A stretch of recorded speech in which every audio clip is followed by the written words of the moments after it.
देखिए भावात्मक पक्ष पढ़ेंगे अफेक्टिव डोमेन।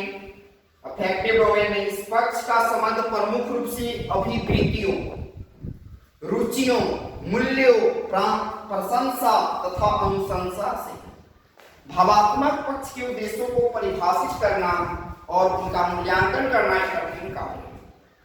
फिर भी संज्ञानात्मक पक्ष को आरोही क्रम के समान ही क्रियहोल ने इस पक्ष के भी विविध पदों का वर्णन किया है, जिसकी व्याख्या संक्षेप में निम्न प्रकार है। कौन किया? तो क्रियहोल ने किया। पहला है ग्रहण। ग्रहण करना मतलब रिसीविंग। भावात्मक पक्ष का यह प्रथम तथा न्यूनतम स्तर है, मतलब प्रथम स्तर या इसको हम न्यूनतम स्तर है, जिस व्यक्ति की विज्ञान के संबंध में, इस व्यक्ति के विज्ञान के संबंध में विभिन्न सूचनाओं के स्रोतों के प्रति जागरूकता जुड़ी हुई है। क्या जुड़ी हुई है? जागरूकता जुड़ी हुई है। मतलब एक दूसरे व्यक्ति से के संबंध से क्या जुड़ी हुई है? जागरूकता जुड़ी हुई है। जब भी विज्ञान की ज्ञान के स्रोतों से व्यक्ति का समान हो, वो उन्हें पहचान कर ग्रहण कर लें। सही बात है। जब तक विज्ञान से रिलेटेड नहीं होगा कोई व्यक्ति, तो मान लीजिए उसकी मानसिकता इतना तेज होता है कि कोई भी चीज को क्या करता है? पहचान कर लेता है। यही इस स्तर का अर्थ है कि अर्थात यह स्तर व्यक्ति की संवेदनशीलता को व्यक्त करता है। संवेदनशीलता को क्या करता है? व्यक्त करता है। अब हम इसका दूसरा पॉइंट पढ़ेंगे, अनुक्रिया, रिस्पॉन्डिंग। अनुक्रिया, रिस्पॉन्डिंग, यह स्तर किसी ज्ञान स्रोत की ओर ध्यान देने या जागरूक होने से कहीं अधिक ऊंचा स्थान रखता है। क्या रखता है? ऊंचा स्थान रखता है, क्योंकि इसमें व्यक्ति प्रक्रिया अथवा उद्दीपक के प्रति अनुक्रिया स्वीकार, अनुक्रिया इच्छा तथा संतोष को व्यक्त करता है। क्या करता है? संतोष को व्यक्त करता है। इस अवस्था में विज्ञान विषय को पढ़ाना, विभिन्न पाठ्य सहगामी क्रियाओं में भाग लेने तथा विज्ञान प्रयोजनों को स्वीकार करना आदि सम्मिलित हैं। तीसरा पॉइंट है उन्मूलन, वैल्यू। वैल्यू मतलब मूल्य स्थापना। भावात्मक पक्ष यह तीसरा स्तर है। भावात्मक पक्ष का क्या है? तीसरा स्तर है, जिसके अंतर्गत आदर्शों तथा मूल्यों के प्रति आस्था एवं दृढ़ता आती है। क्या आती है? आस्था या दृढ़ता आती है। इस स्तरों का उद्देश्य है कि वैज्ञानिक अभिवृत्ति का विकास। क्या चीज का विकास? वैज्ञानिक अभिवृत्ति का विकास। जैसे नियंत्रित दशा में किए गए प्रयोग में उपलब्ध सूचनाओं के दूसरे व्यक्तियों की विचारधाराओं की तुलना में प्राथमिकता देना। मान लीजिए कोई व्यक्ति बोल रहा है, उसमें उस व्यक्ति का, आदर्श व्यक्ति का क्या है? प्राथमिकता देते हैं। तो अंधविश्वासों का बहिष्कार करना।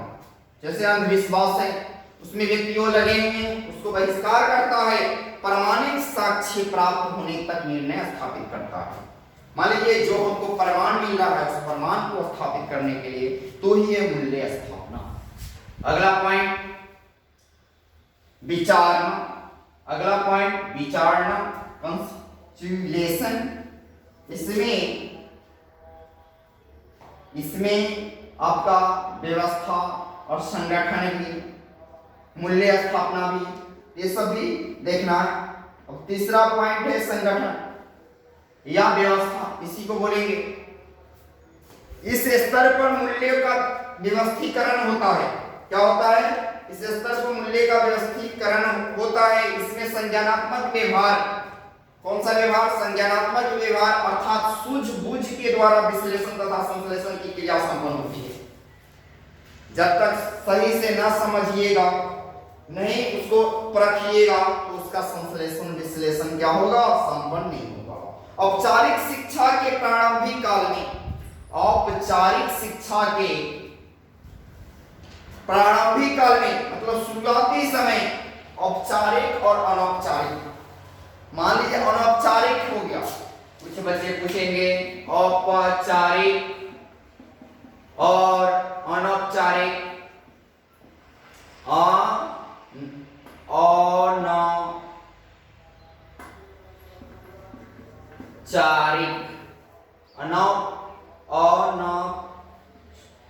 औपचारिक, औपचारिक। औपचारिक मतलब औपचारिक और अनौपचारिक में होता क्या है कि आप जो भी अनौपचारिक का मतलब जैसे एक खेत को हमको क्या करना है, नापना है, तो क्या है कुछ व्यक्ति इसको लंबी डंडा से नाप देता है, तो क्या हो गया, अनौपचारिक हो गया। यह मेरा शिक्षा कैसा है, अनौपचारिक शिक्षा है। अब उसी चीज को मीटर में, जरीब में, फीट में नापा जाता है तो औपचारिक हो गया।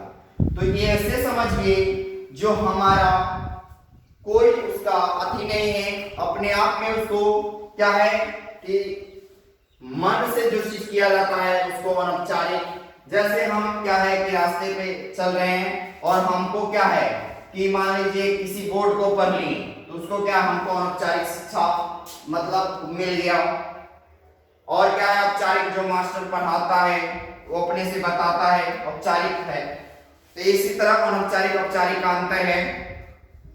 तो यहाँ हम देख रहे थे कि औपचारिक शिक्षा के प्रारंभिक काल में इस क्षमता का विकास नहीं हो पाता है, परिपक्वता के साथ साथ ही संगठन क्षमता विकास विकसित होती है। सही बात है, जब तक जितना क्षमता होगा बालक का उतना ही वो ग्रहण कर पाएंगे, तभी बालक अनुभवों और मूल्यों का विश्लेषण संश्लेषण कर सामान्यीकरण कर पाता है।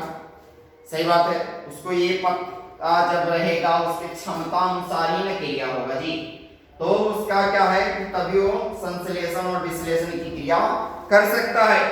हाई पॉइंट मूल्य समूह का विशिष्टीकरण, कैरेक्टराइजेशन ऑफ वैल्यू कॉम्प्लेक्स। भावात्मक पक्ष के इस उच्चतम स्तर में व्यक्ति के व्यवहार का, विचारों, आदर्शों, मूल्यों का विश्व परिप्रेक्ष्य में व्यवस्थीकरण होता है, जिससे उसका संपूर्ण जीवन कैसा होता है, दर्शन प्रभावित होता है। कैसा होता है, दर्शन प्रभावित होता है।